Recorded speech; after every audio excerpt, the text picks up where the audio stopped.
Hey, everybody. Welcome to Coach Focused. Even though it says for coaches, it's now Coach Focused.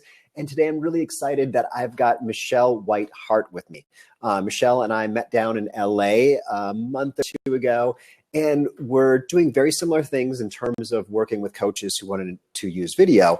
But Michelle specializes in working with highly sensitive persons. But I'm going to let Michelle introduce herself and maybe tell us a little bit about what is an HSP? Okay, great. Thank you, Brighton. Well, yeah, highly sensitive person, or as I like to say, highly sensitive preneurs are, cool. Right? Yeah. There's 22% of the population apparently who's born with highly sensitivity. And Brighton, you yourself might even be high sensitive. I don't know for sure, but you never know. It's a good thing in the sense that although we tend to get easily overwhelmed by too much stimulation outside or even emotionally, we pick up energies that are intangible that kind of can overload us. And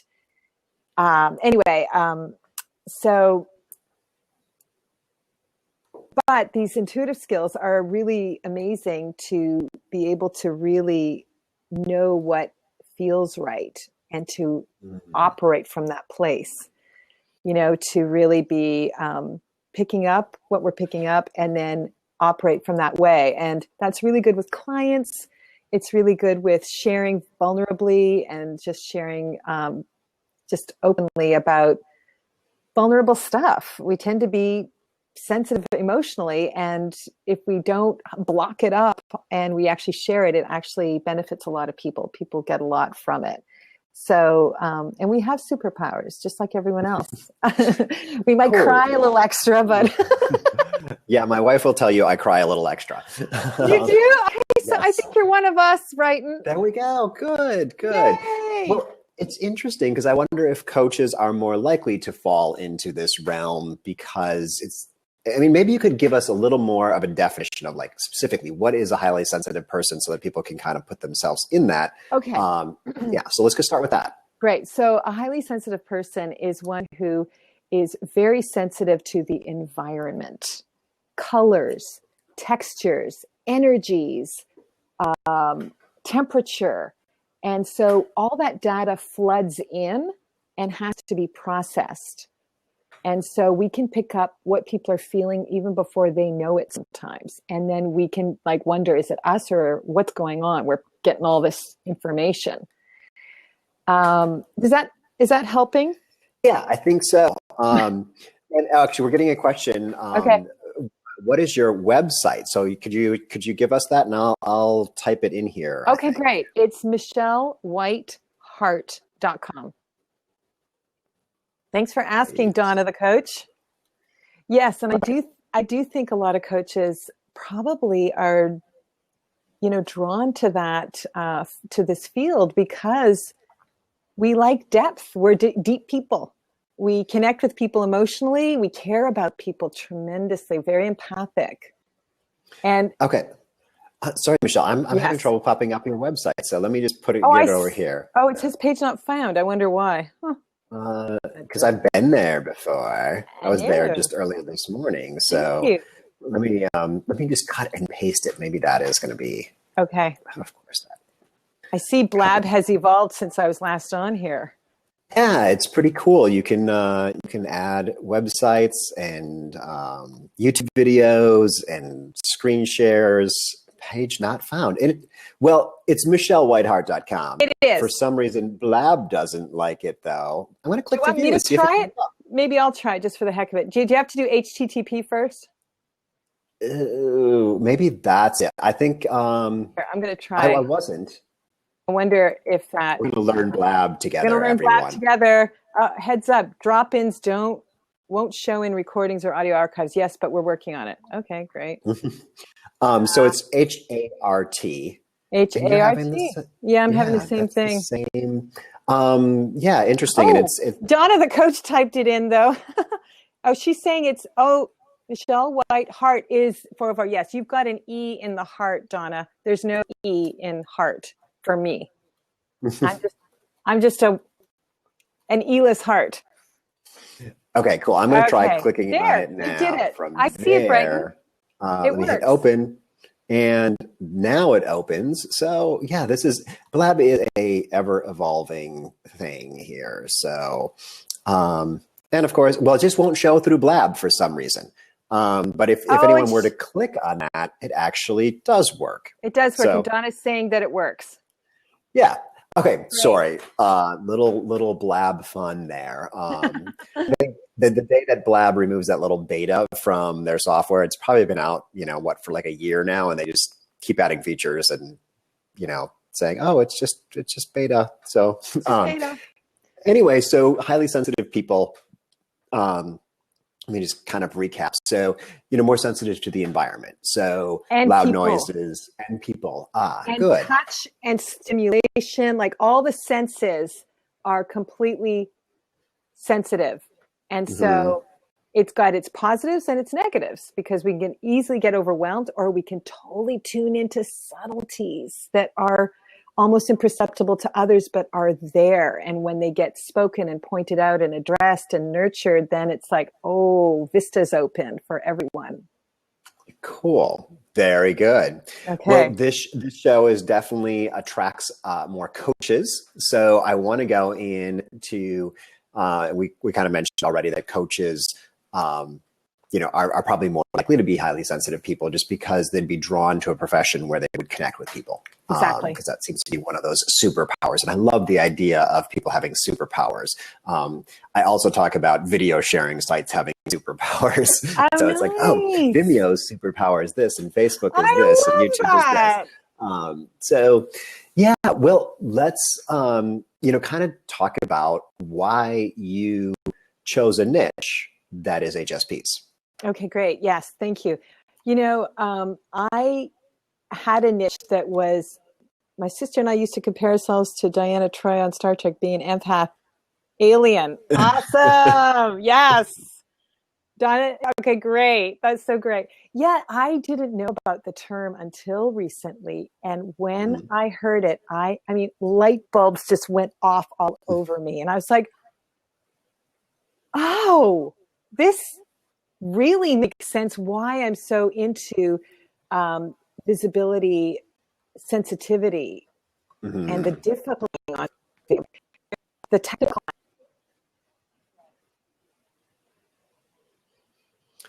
So I'm having trouble hearing Michelle. A lot of people have Donna, issue with, but the actual being seen Donna, can you on tell video. us if you're hearing Michelle okay?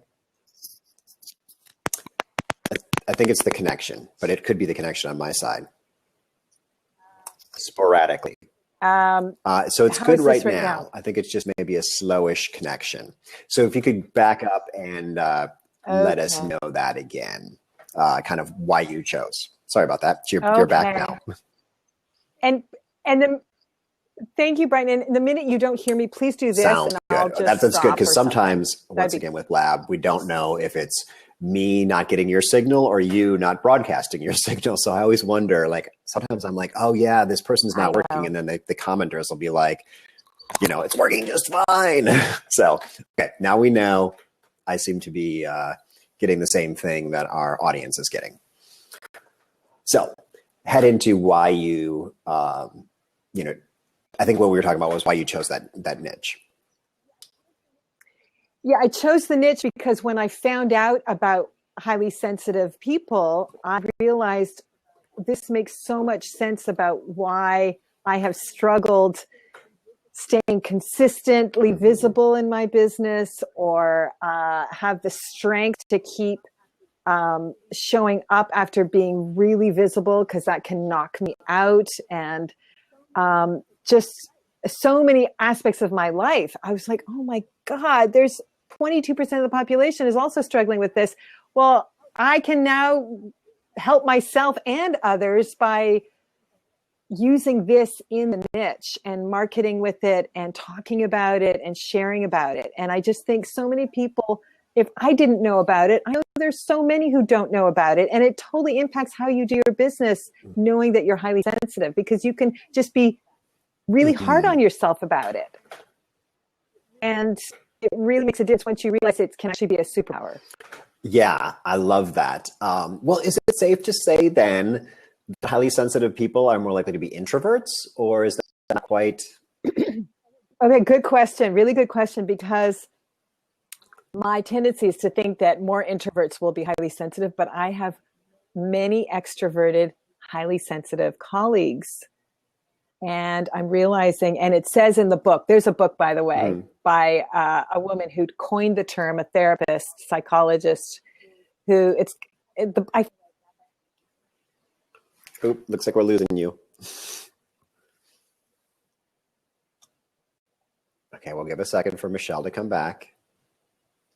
We've got a few more people on right now. If you have access to the her name comments, right now, let us but know she wrote a book, and she says that. Sorry, Michelle, you're once again fading out. Fading out. Okay, I am trying. Now you're back. I don't know. Do you have other programs running on your computer maybe that? I shut everything down for this because my computer is got slowness issues. I'm not surprised we're having some issues, and I'm sorry.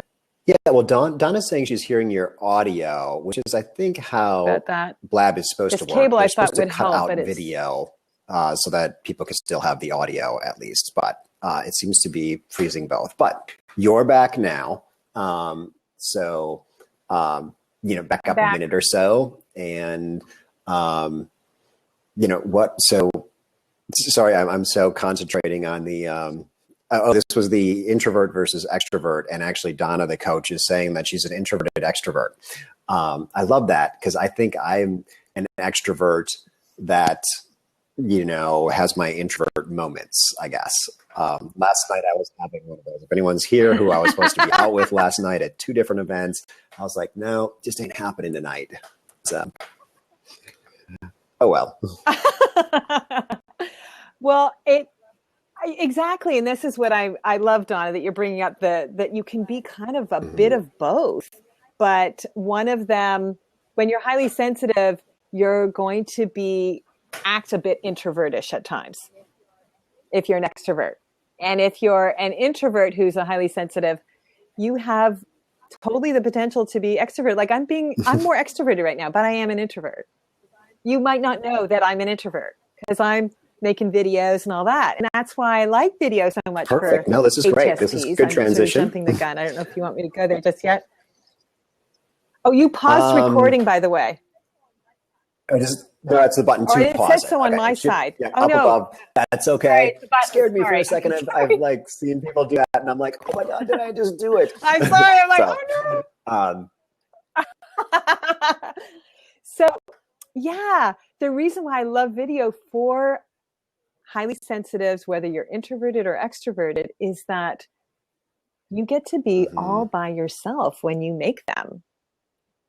And there's no overwhelming extra information coming from other people or pressures or, feeling like you need to perform in any way or do it at a certain rhythm. I mean, I sometimes I just blab away to myself and then I edit it later because I just don't have it straight in my head yet. And I don't want the pressure to have to figure it all out first. Just doing video on your own just feels like, I don't need anyone else around. We can do video on our own. We don't need a lot of people to do it unless we're trying to do something technical because you can, fancy. I mean, you can do video on your own, or you could do it with one other person, or, you might have one person behind the camera. I used to do web series work where we had the actors were performing in front of 15 crew members. So like everyone was looking at them and they had to be, there was a lot more pressure there versus, since I left that world and came over to marketing, I'm like, oh, you know what? I really want to do something where I can work alone. Because it got really expensive to bring 15 people onto the set every time I wanted to film. I was like, oh my God, I got to feed these people. Yeah. Yeah, I like that. So yeah, one of the things that I want to ask about is your experience. Have you had kind of the opposite experience? Because I've had a couple people that I work with who've been afraid of video, specifically, because they are alone and they're worried that their energy is not, going to be there or something, that they kind of they like speaking in front of a big group, but they're worried about being in front of a camera.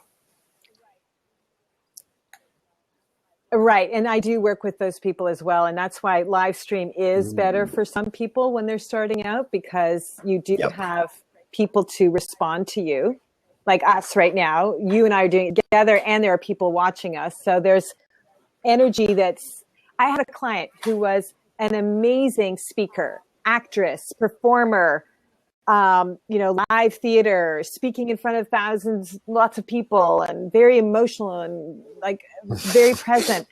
She hated video, hated it. And I was like, and she thought there was something wrong with video. It was like video's fault. Video is evil. Because all of a sudden she got insecure, and that did not feel good to her.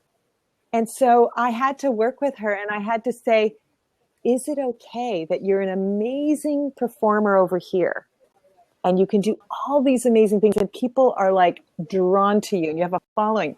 Is it okay that you have all of that and video brings up some stuff for you? Is it okay that you're not good at video at this moment? Like, is it okay? And at first it was like, no, it's not okay. Like, she just wouldn't accept it. And it got her very frustrated. Because why? She was so stuck in why.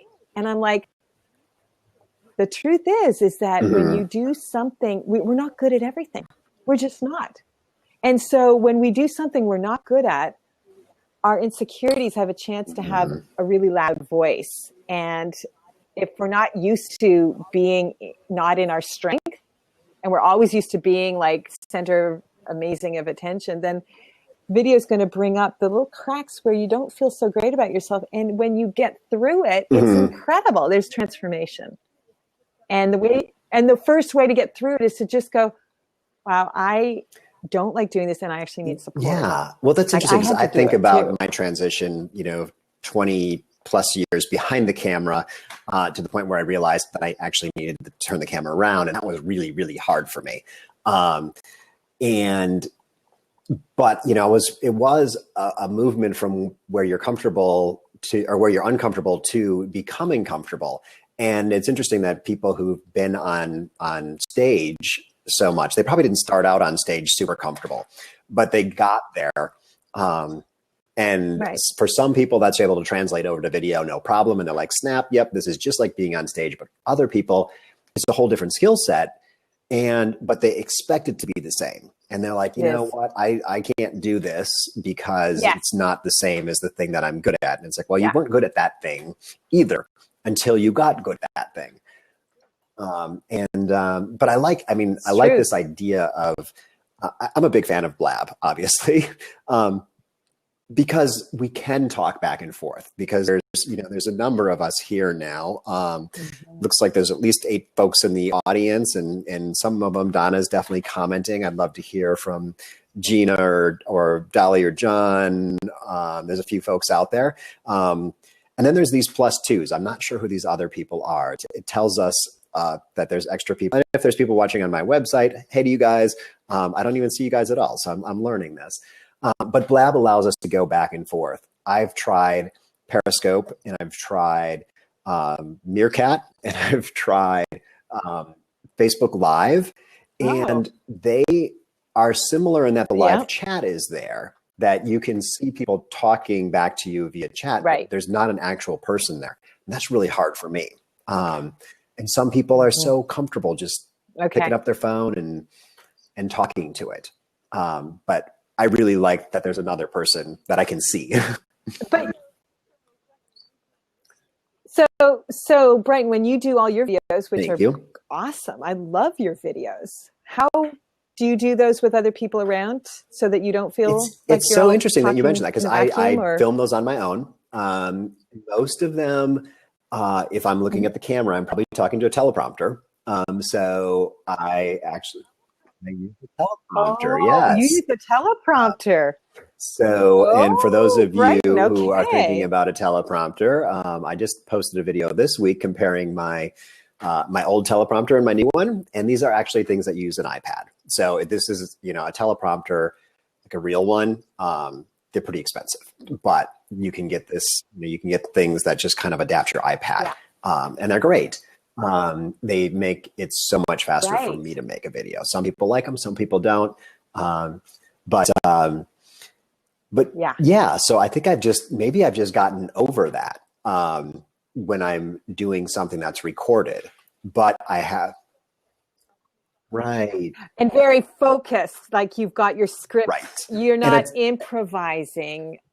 right. And I think Maybe. And safety is make it that thing, because safer like for live you. video, it's kind of like, okay, what am I going to say next? And you're kind of going through, and you don't have that ability to just be like, okay, that sounded really dumb. Let me cut that out and post. Right. I know. I hear you.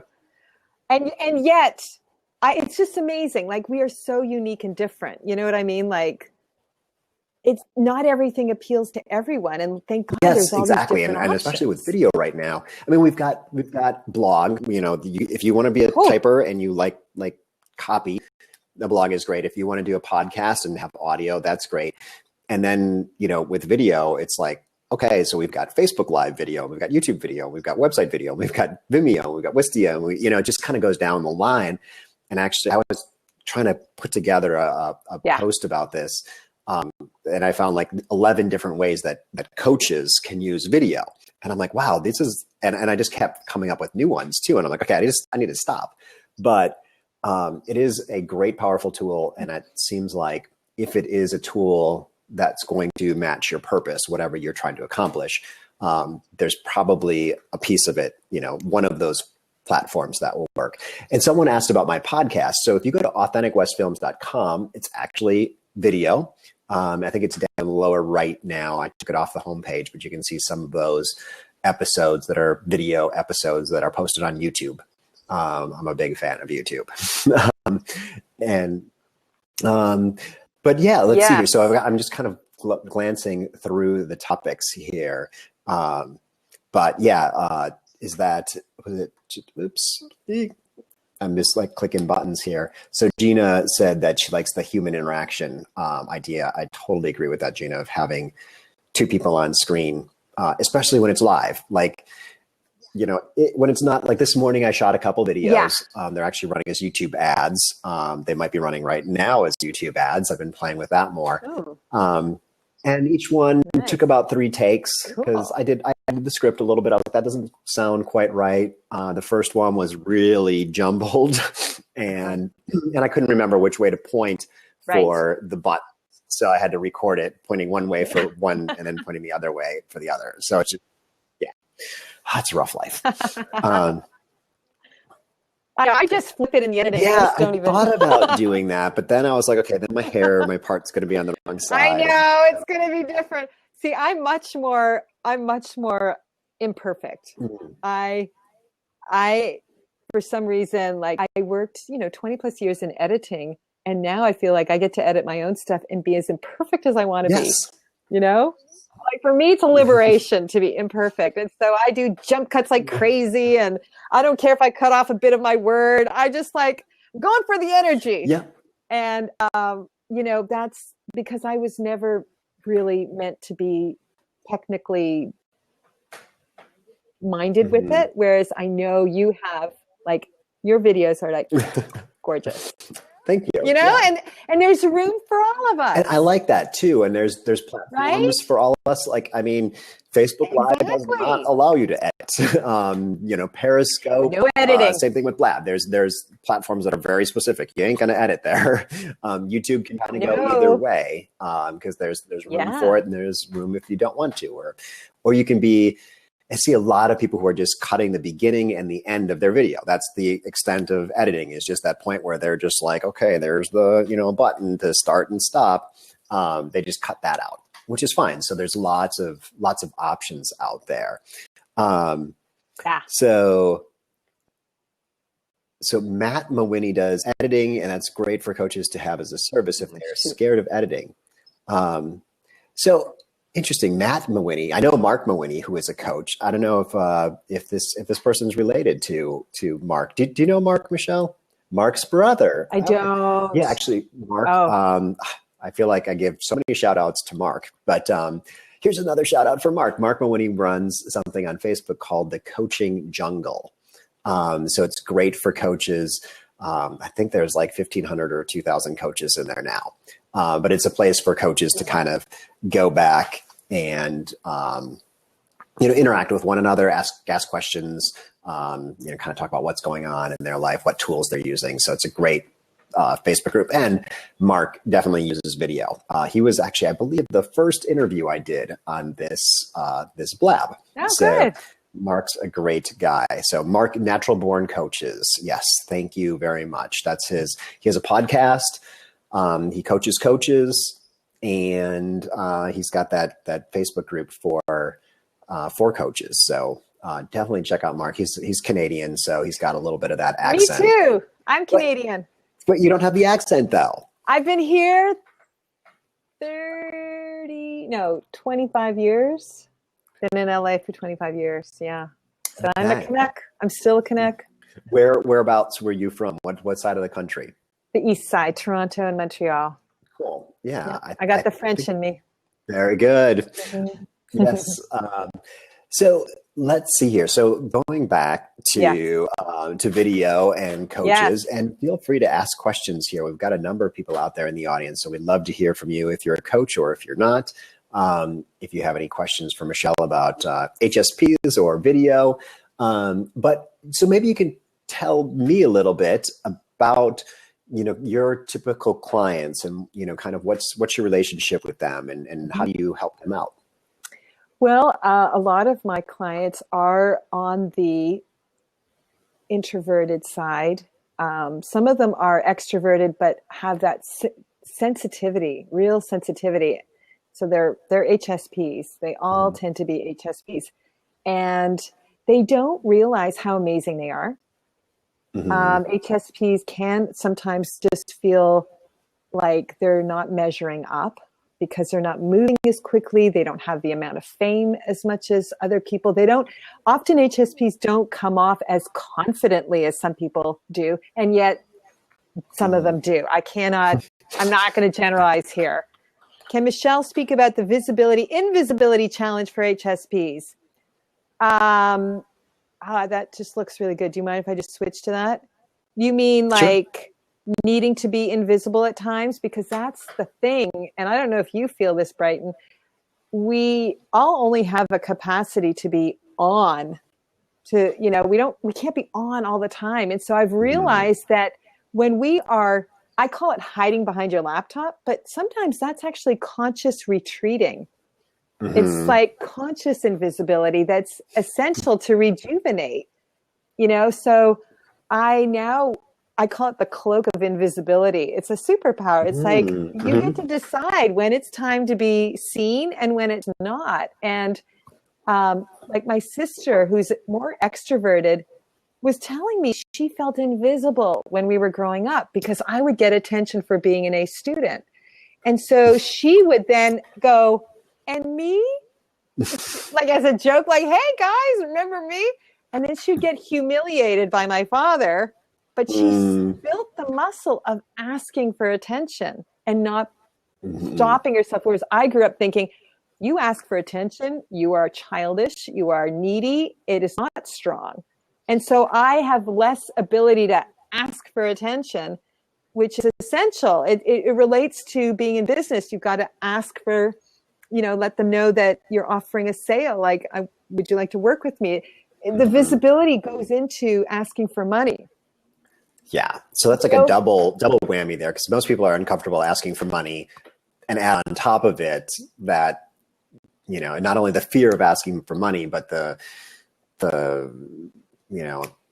predisposition to not want to ask for anything. Exactly. And just kind of let things happen.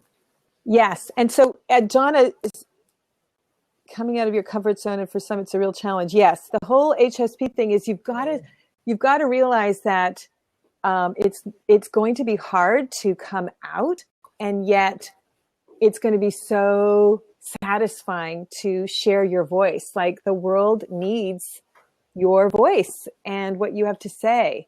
And you might not have been encouraged for your empathic sensitivity growing up. And so you felt, well, it's just better to be hidden. But it's like, I don't know. I feel like the new paradigm these days is that empathy and being sensitive to other people is part of the new paradigm. And extroversion and sort of like, look at me, Hollywood has been sort of model for us all. And it's been like, ugh, you know, but the way we all have access to being seen with video now is like changing the tables, where a little HSP can actually come out on, make her own stage or his stage on video and actually have their own TV show, so to speak, and be seen in your own rhythm, in your own timing, in your own control. You know, you get to control. You don't have to have tons of people watching you do it. You don't have to have tons of money and equipment to do it. It's like, it's kind of like the video is totally supporting HSPs to come out and be seen. And it's just getting over the hump. And that's why that's what I like to help HSPs do, is to really help them feel safe on video. And how I do that is to be safe in your body. So I teach embodiment practices so that you feel safe inside of yourself. And then you can be on video a lot easier. I hope that makes sense. Yeah, I like that. And I like the idea that video can harness a superpower. But because, like, if you are not comfortable getting up on stage in front of, you know, an audience of, you know, even, you know, say 200 people, that's the largest audience I've ever spoke to. That energizes me. So that works for me. Okay. But, you know, that was an audience that got a great message that day. However, you know, my more popular videos, you know, in, you know, kind of my most popular how-to video probably has like 40,000 views or something now. To think about getting up in front of 40,000 people would be crazy, even for me who gets that energy. So by putting things out there on the internet, you're, and especially on YouTube, you're able to kind of share your message with a lot of people without, you know, because each one of them is seeing that message on an individual basis too. So they're seeing it one-on-one. You're, you know, kind of, you know, speaking it out one-on-one or one on, you know, none, just a teleprompter or a camera. Yes. So it makes it very easy for someone who is an HSP to get that out and then have the rest of the world receive it. Exactly. Possible before this. Now I know how to respond to people. I just was agreeing with Jency here, is that is truly what's under, I totally get what you're saying. Everyone has a message. Yep. Everyone has a story, a purpose, a message. And exactly, video now makes it so possible. I worked in the film industry a long time ago, and there was just film or really expensive cam video that the news people were doing. But I started on film. And for me, thinking that I would ever get my message out was like, no, I'm just here to help other people get their message out. Of course, I wanted to at some point. And then slowly but surely, you know, film went digital. And now we were cutting on these big, expensive machines to cut film, like the Avid and Lightworks. I don't know if you're familiar. You probably are, Brighton. Yes. And then we got into like, oh, now you can cut on your own computer with Final Cut Pro. And now YouTube has come along and iPhones. And now, I mean, I really didn't know if I made a few documentaries, a few films, but I never thought that I would make a living doing it. And now it's like anyone can use the medium to share their message. And it's essential for people to get to know you and like you and trust you. We get to feel you on video. We actually get to see you and feel you. And that's why I do focus on, if you're in your body, people will feel you. You know, if you're trying to get the words perfect, you're not sharing as much of your feeling. Do you know what I mean? Yep. And your transmission is not coming through. And I think you do a really good job with the teleprompter, because I didn't know you were using one, Brighton, because most people, when they use a teleprompter, they're in their head and they're reading and they're cut off from their body. Going back and forth. And it's like creepy. And they're frozen. They're frozen. They're not really relating to me. They're trying to get it all perfect. Yep. And really, if you share your message will be way stronger than if you're just trying to share content. Yes, I definitely like that. And that's really what coaches are that's what coaching is about, is making that connection with people and helping them bring out from inside of them, you know, what is their truth. So Yeah, this is great. So I just want to kind of focus on your business here. You're helping people learn how to do their own video. Yes. You're actually, in LA filming people. How does that work? Yes, I don't usually film people. Occasionally I do if we've got an agreement and we're going to go deeper into the embodiment piece and they want to be in a certain location, but it's not, I don't promise like beautiful production value. I'm going for them being in their body and speaking authentically and letting their energy through if I film them. I'm not trying to make a beautiful video for them. I want them to have the experience of letting their energy out. So I tend to work on Skype and I teach them how to make their own videos and I coach them live as they're shooting their video.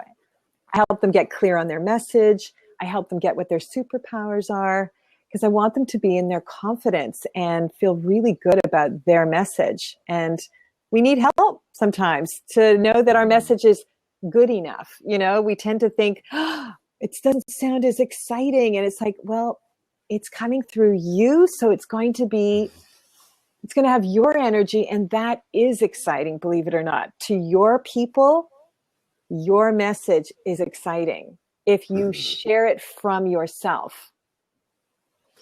That's where I lean toward. Yeah, we need to have like a collaborative thing here. I love the idea of coaching via video, someone making video. I've done that a couple times and I've really liked it. Just haven't figured out how to turn it into a product yet. But maybe we can have a little collaboration here where it's like, Michelle will teach you how to be, your authentic self on video, and Brighton will teach you, where to put the camera, how to focus it, and, like that kind of thing. So that the technical aspect, because that's, a little bit more my background is the technical side of this of, posting it on YouTube and doing SEO optimization and really, now I'm getting into YouTube advertising and selecting keywords and things like that. So it seems like interesting. Oh, we could definitely collaborate for sure, Brighton, because your videos look amazing. And a lot of people are don't want to look too unprofessional. Whereas I'm like, hey, you know what? You got to have a few unprofessional videos in your repertoire. Yes. You actually do. It's actually good for you. You can't be all polished all the time. People won't trust you. So I encourage you to be unprofessional sometimes. and I need help to look a little more polished at times. So it's like we definitely have. That's what I was so excited to be interviewed by you, is because video and you're so open, and I feel sensitive to the other aspects of what people are going through when they make them. And so it's fun to talk to you, who knows so much more about the technical stuff, really important stuff. Yeah, I mean, it's great to talk to you because that whole, I'm just like, oh, why can't you just do this? just push record. It's the button right there. So, yeah, and I think because I have a little bit of a director's background from my web series days, I am able to coach people into getting a certain look on screen, but it might not be necessarily an authentic look because I'm used to working with actors to create, the whatever it is, essentially in a marketing video, like what's going to sell, or, not as much of that, the goal being less like authentic, but I want people to get across their personality, but I'm a little more like, hey, say that again and say it with a little more energy. Now say it with a little less energy. Say it as if you're confused. Right. There's a blend. Blend. And that's so cool. So you actually help direct people. Yes. And I do too, in my authentic way. Like if their energy is not coming through, I have to direct them to like, you gotta let you out more, girlfriend. I mean, we're not feeling it. And that's one thing that I've found is that people tend to, especially with teleprompter, to just get really just stiff. I had someone, I've got a little home studio with her, and beforehand, she was like you. She's like, talking with her hands, and she was all excited and whatnot. And then she got in front of the teleprompter and she like held her hands like down at they were like folded together. And I was like, wait a minute. I'm like, okay, well, go ahead and talk with your hands. And she's like, I can do that. And I'm like, yes, you can do that. But then still, she she never got her hands above her waist. And I'm like, you know what? I actually, one of the things I love to do is to tell people that they need to overact. I'm like, you need to go into method acting now. And I want to see your arms flailing, and then we'll take a step back. But if someone, I always tell them to just like boost their energy, because the camera can take away energy. The teleprompter takes away energy. Right. So typically, if you think you're going crazy with the amount of energy, it's probably okay, because it's kind of coming down some from what you think is going on. You're like, oh my God, I feel like I'm doing too much. And it's like, well, no, right. Well, you're not. I wonder, Brighton, if you let them do the whole thing without looking at the teleprompter first. Mm-hmm. And let them just know that they have it in them already. The teleprompter is the next step, where it's going to be a little more refined, but it's them. Right. And if they could just go, yeah, and then, you do it like this, and, yeah, and I love to, you just like, but one day I will have to learn the teleprompter, because you get to be more lasered. And I sometimes don't want to prepare anything. That terrifies me, to have to do all that work up front, because I feel like the gold comes through in the moment. Right. And I'm afraid to do the prep. And yet it sometimes looks like, it just takes longer to edit it all together. Yeah. And that's one thing that I really love about the teleprompter, is the editing is so much easier. I can just pass the script onto my editor and just be like, here you go, find the best parts and, put it together. But it's efficient. Yeah, it is. Yeah, exactly. But it's nice to have both. That's why I like this. This is completely unscripted. I don't even have questions here. It's kind of going wherever it goes. And we've got some folks joining in. And I see Donna. Actually, Donna just ran off. But thank you for being here. But she mentioned the skills and knowledge that I share at AuthenticWestFilms.com. You can see lots and lots of tutorials and whatnot there. And we are actually reaching the I like to go 40 to 45 minutes. So I want to respect your time, but I want to give you a chance to kind of have a shout out to the audience and tell people how they can get in touch with you.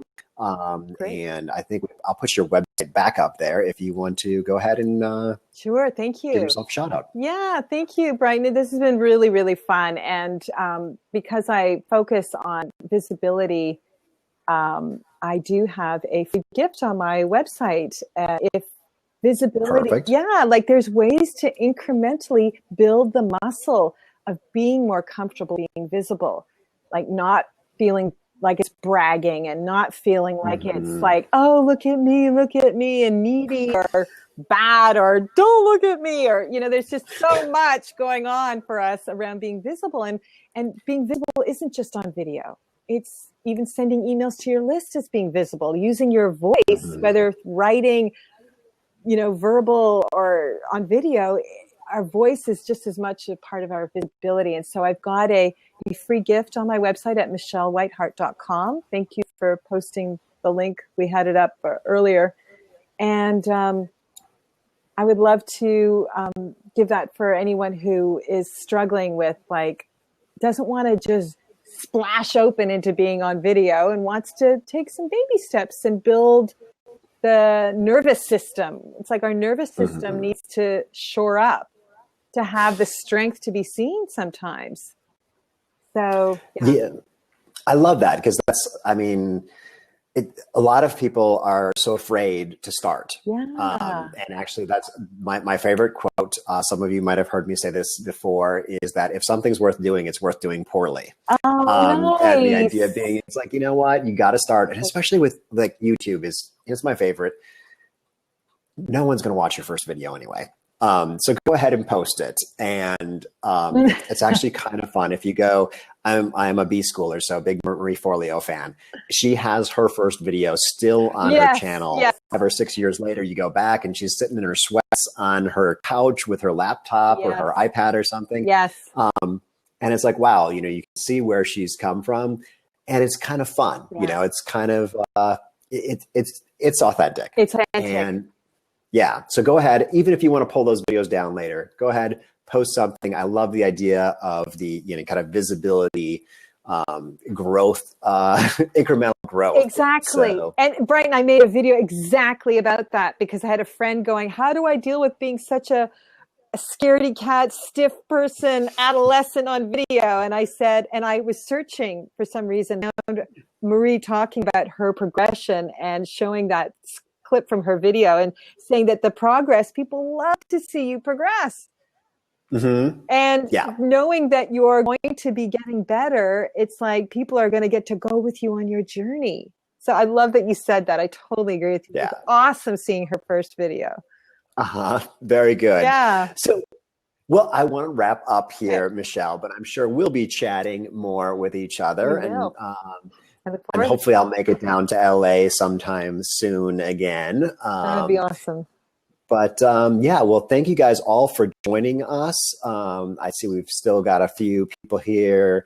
Was it Gina, I think? Yeah, Gina. Donna, I think, headed out. I see John still here. So Cheryl's here. So thank you guys all for joining. This will be available on YouTube, and it'll also be available on Blab if you want to come back and see it.